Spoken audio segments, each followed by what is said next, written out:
médica.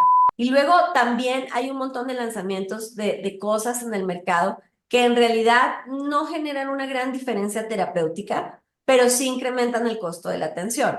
Entonces, sí hay un análisis mucho más frecuente ahora de los médicos diciendo esto realmente el costo-beneficio hace sentido, ¿no? Y te hablo, por ejemplo, de terapias para enfermedades como las que atendemos.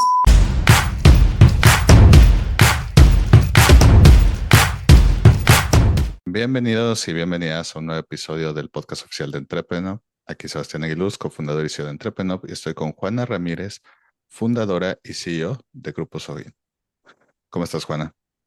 Muy bien, gracias, Sebastián. Qué bueno, encantado de tenerte por aquí. Oye, Juana, para los que no estén tan familiarizados contigo y lo que hacen, no sé si nos puedes contar un poquito más. Hago muchas cosas, así de que cuáles quieres saber, Sebastián. Si quieres, empecemos con Sogin. Muy bien, Grupo Soin es una organización que fundé hace 15 años, que está enfocada en la atención de enfermedades complejas, como el cáncer, como las enfermedades autoinmunes, esclerosis múltiple, artritis reumatoide, como las enfermedades infecciosas graves, como el VIH, y las enfermedades raras o poco frecuentes. Y hemos diseñado un modelo de atención y acompañamiento que bautizamos con el nombre de Concierge y mediante el cual atendemos miles de pacientes en 19 ciudades en México y en 11 países en América Latina, en el que trabajamos para ayudar, apoyar, sostener, educar, orientar y armonizar la vida de quienes tienen que vivir con estos diagnósticos y que tiene esto un impacto importante en su vida, en su familia, en su economía. Y entonces, bueno, a lo largo de estos 15 años hemos aprendido a hacer más fácil el camino para ellos. También tenemos una unidad de diagnóstico genético que es Genetic Services, en la que fuimos pioneros en México en la introducción del diagnóstico genómico, primero en oncología. Hoy trabajamos otras áreas como eh, tamizajes neonatales, enfermedades cardiovasculares, wellness basado en genética. Así que bueno, esta es la organización y lo que hacemos en Grupo Soy. Perfecto. Juana, cuéntanos un poquito el origen secreto. ¿Cómo llegas a este mundo de la innovación medicinal? Pues no es un secreto, yo soy psicóloga, he trabajado toda mi vida en el sector salud, es el universo que elegí, el mundo en el que decidí trascender, e identifiqué muy rápido, muy temprano en la vida, mi vocación para trabajar con personas que tienen estos diagnósticos y hacer una diferencia en sus vidas. Entonces, antes trabajé con otras organizaciones también del sector salud y creo que el enfoque ha sido siempre el mismo. Entonces, lo único que pasó en 2009 es que decidí con mi hermano arrancar esta organización para tener más libertad de agregar valor a los pacientes y hacer todo esto que ya te hemos platicado, te he platicado antes. Así que creo que para mí, emprender no es hacer empresas. Para mí, emprender es una actitud ante la vida, es la forma en la que tomas decisiones, asumes riesgos, decides tener un propósito transformador más allá de simplemente sobrevivir o trabajar por tu bienestar.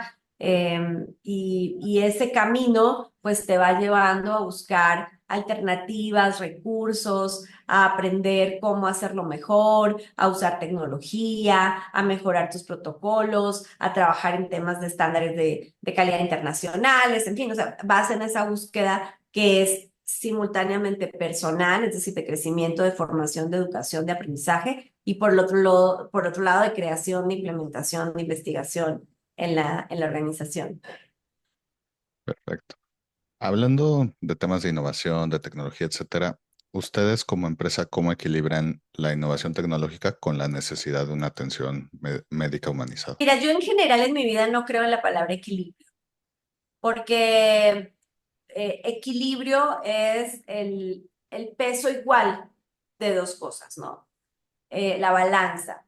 Y se me parece a cuando particularmente a las mujeres, no tanto a los hombres emprendedores, se les pregunta por el balance de su vida o por el equilibrio.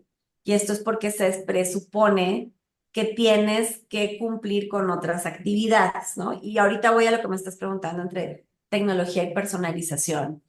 Para los hombres, ¿no? Al menos en América Latina, está previsto que dediquen la mayor parte de su tiempo a ser productivos. Entonces, el balance no es tan balance. A las mujeres no, a las mujeres se espera que además sean mamás, hijas, hermanas, que incluso hasta que la casa esté en orden, ¿no? Entonces, esa palabra balance se vuelve como una especie de imaginario entre que debo dedicarle la misma carga a mi desarrollo profesional y a mi vida personal. Eh, y la vida no es así, ni los seres humanos somos así, ni el tiempo efectivo se dedica de esa manera. Y lo mismo pasa en las organizaciones. Tal equilibrio entre la tecnología y la personalización tiene que ver con el enfoque de esa organización. Hay empresas definidas como tecnológicas y en esas empresas tecnológicas, pues el día y la noche y la tarde se hablan en términos de tecnología, ¿no?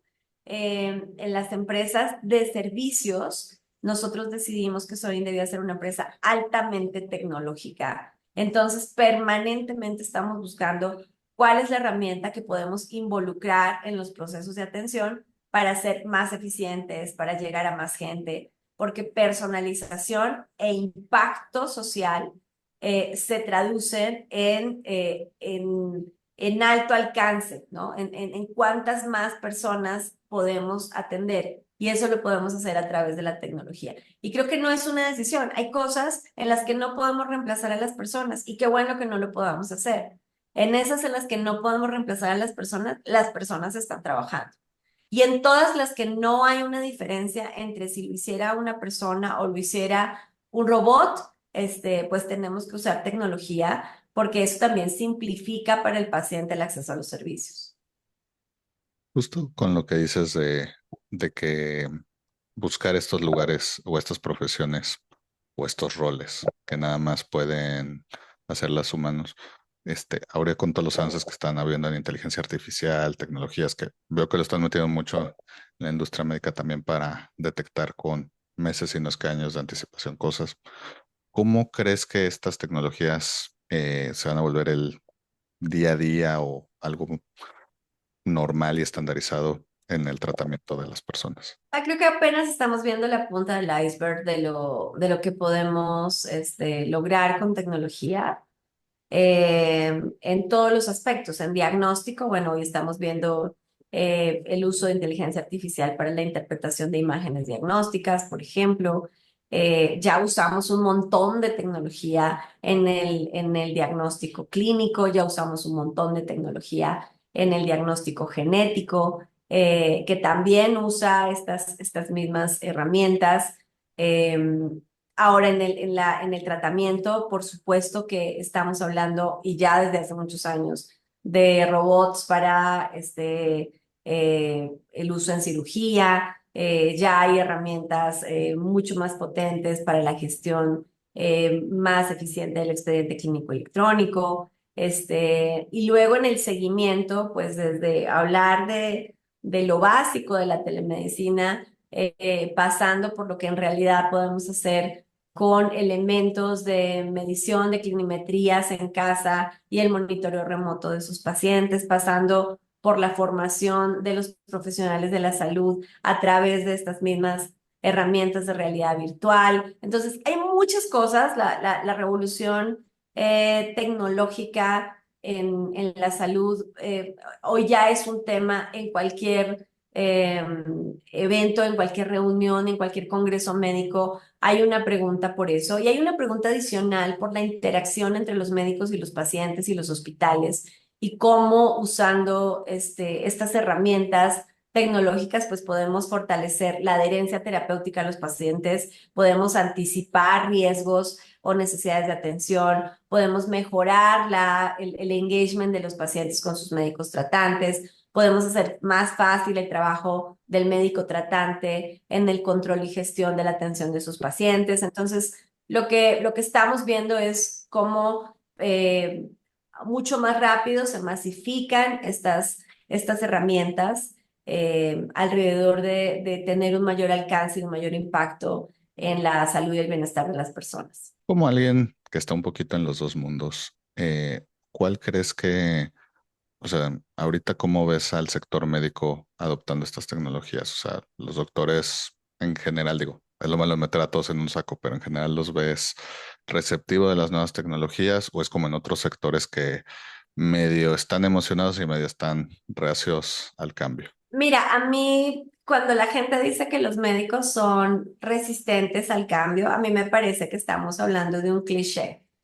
Eh, Porque en general los seres humanos somos resistentes al cambio y esa resistencia tiene razones incluso antropológicas, de curiosidad, de miedo, de autoconservación, que tienen sentido. O sea, no toda la resistencia al cambio es equivocada, ¿no? Eso tiene un proceso de gestión de ese cambio. Entonces, uno es una reacción humana y natural, no solamente tiene que ver con una profesión en específico.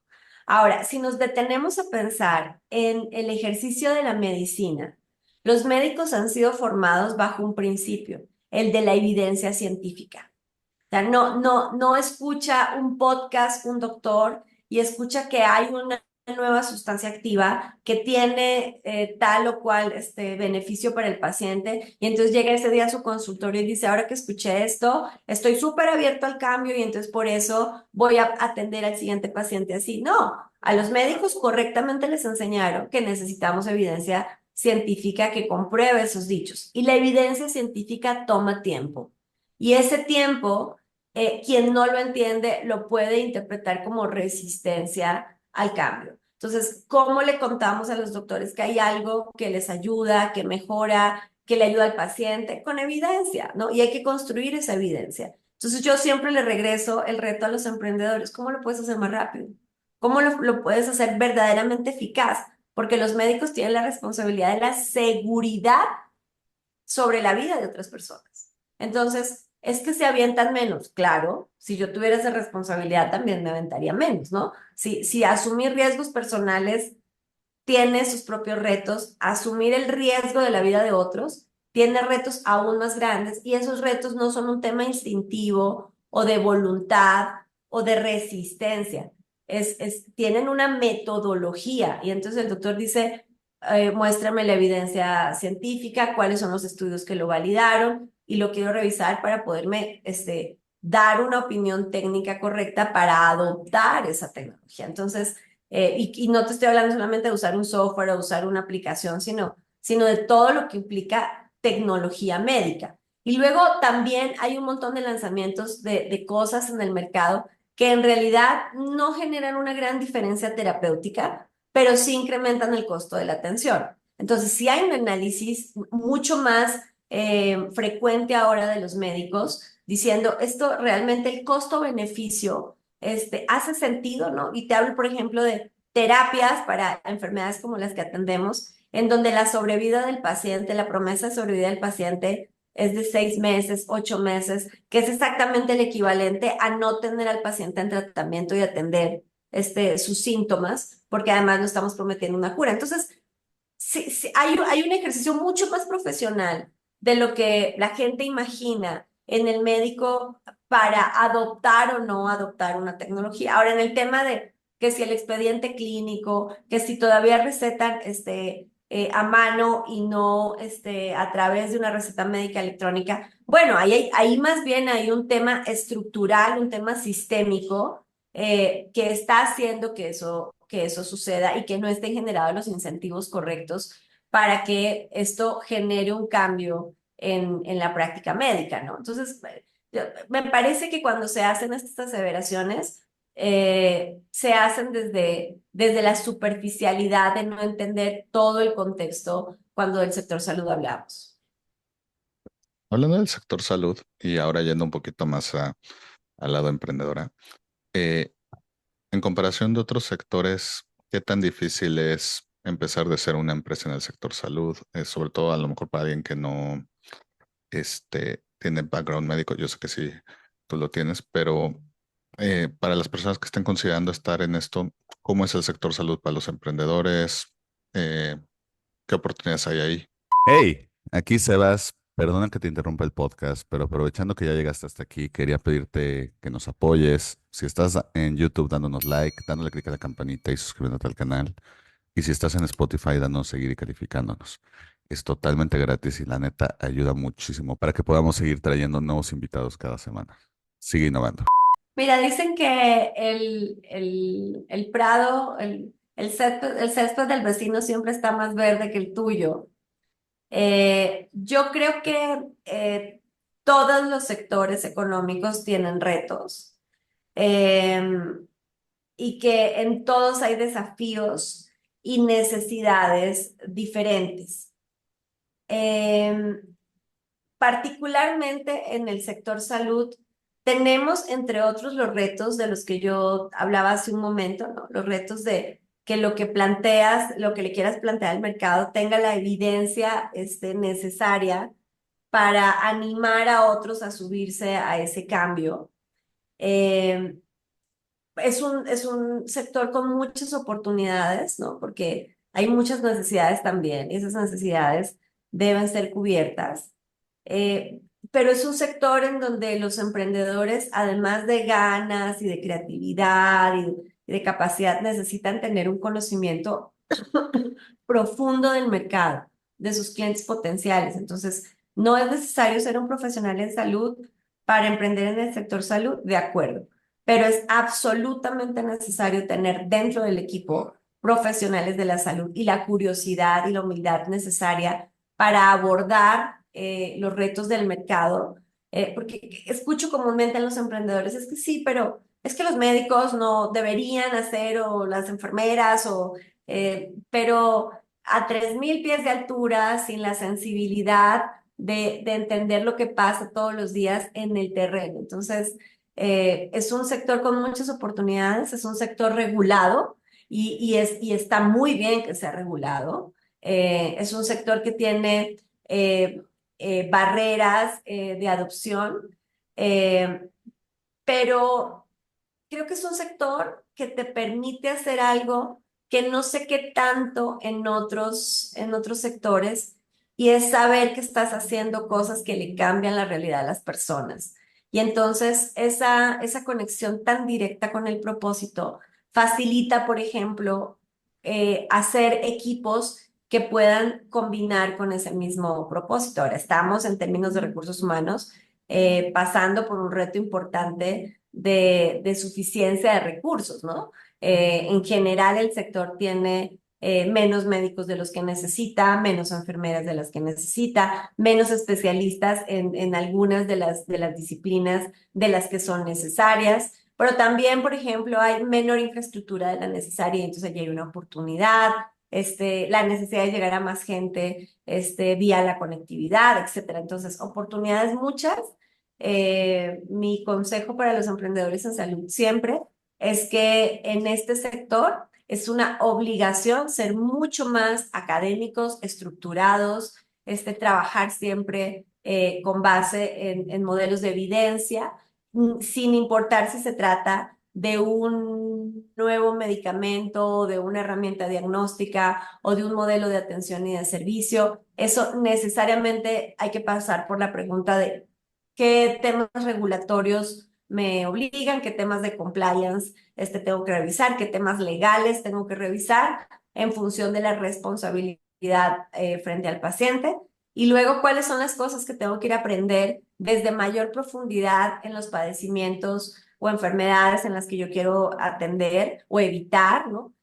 Pasando por la realidad de cómo se está haciendo eso en la actualidad.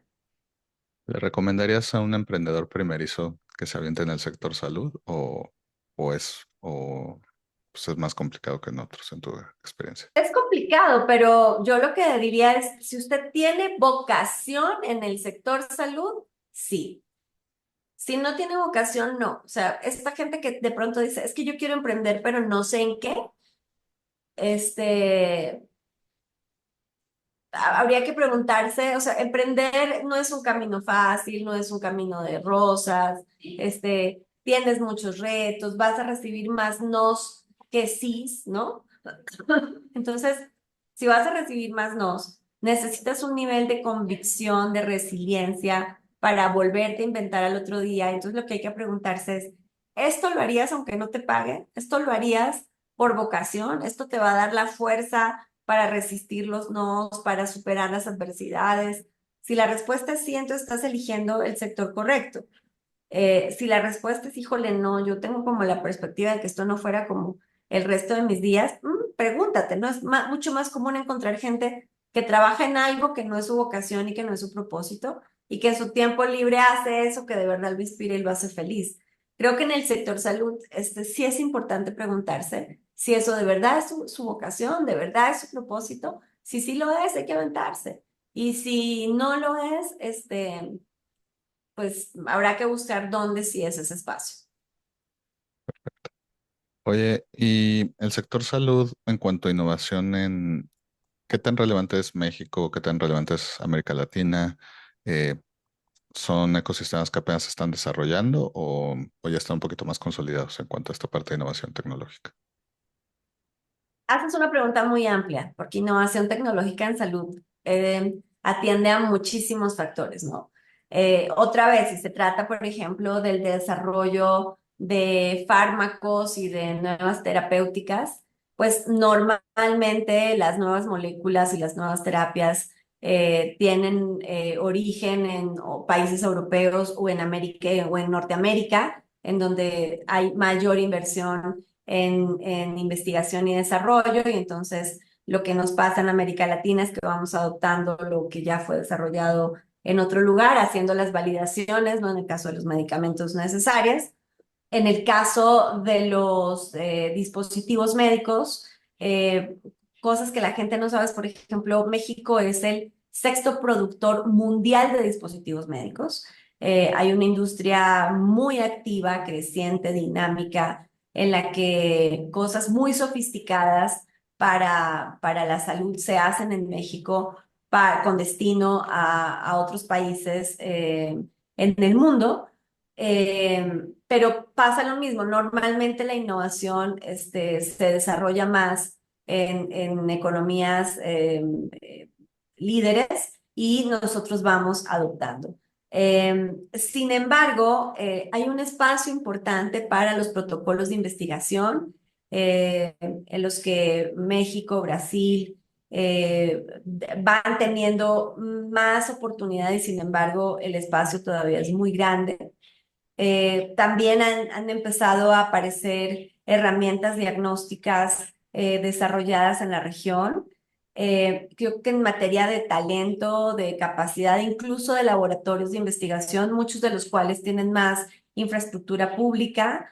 También hay inversión de compañías transnacionales que se está haciendo en los países de la TAM para avanzar y para fortalecer la investigación. Entonces, creo que es un campo en el que hay mucho por hacer y muchas oportunidades también. Perfecto.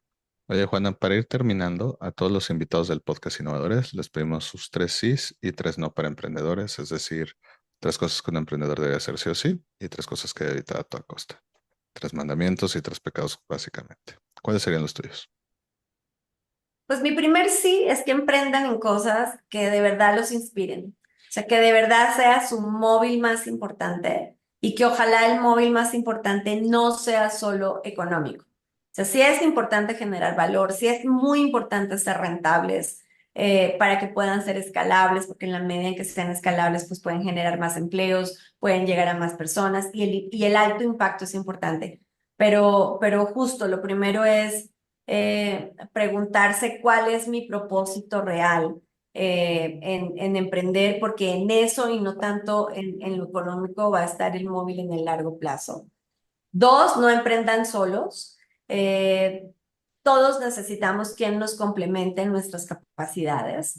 Entonces, algunos lo hacen a través de socios, otros lo hacen a través de equipos de trabajo, pero hay que tomarse el tiempo para elegir a esos que nos van a acompañar, no necesariamente porque sea mi mejor amigo, o porque me lleve muy bien con él, o porque es parte de mi familia, es el compañero ideal. Y como en América Latina, la verdad es que más del 80% de las empresas son empresas familiares, pues aquí el consejo es tengan muy claro un protocolo de familia, cuáles son las responsabilidades de cada quien, porque si bien les estoy aconsejando no emprender solos, también es cierto que uno de los problemas más grandes que llevan a las empresas al fracaso justamente tiene que ver con la gestión de las sociedades y de los equipos. Y tercero, yo creo que es el momento de apostarle a resultados extraordinarios, a pensar siempre en grande, pero sin comprometer nuestra ética y la forma de hacer negocios, ¿no? Estamos en una región en la que las actividades económicas han estado siempre mediadas o lamentablemente una gran mayoría mediadas por la corrupción. Y cuando hablamos de corrupción pensamos solamente en el sector público y se nos olvida que esa corrupción se da entre el sector público y las empresas del sector privado. Entonces, yo creo que necesitamos un tejido empresarial compuesto por emprendedores que quieren hacer las cosas de otra manera, que quieren apostarle a la ética y a la responsabilidad social en los negocios. Entonces, para mí, esos serían mis tres sí.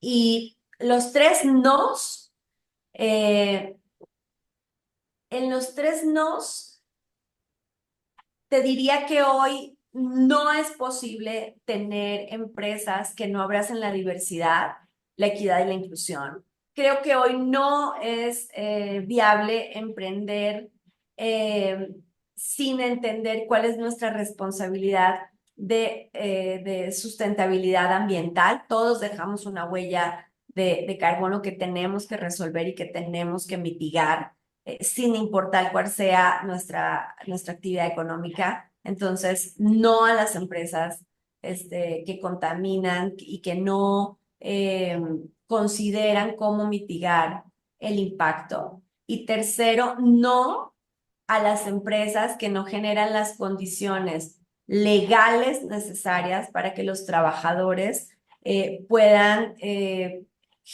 hacer sus labores, sus responsabilidades con entornos que cumplan con la legislación y que los cuiden y los protejan. Las empresas no cumplen con su mandato social simplemente con generar empleos.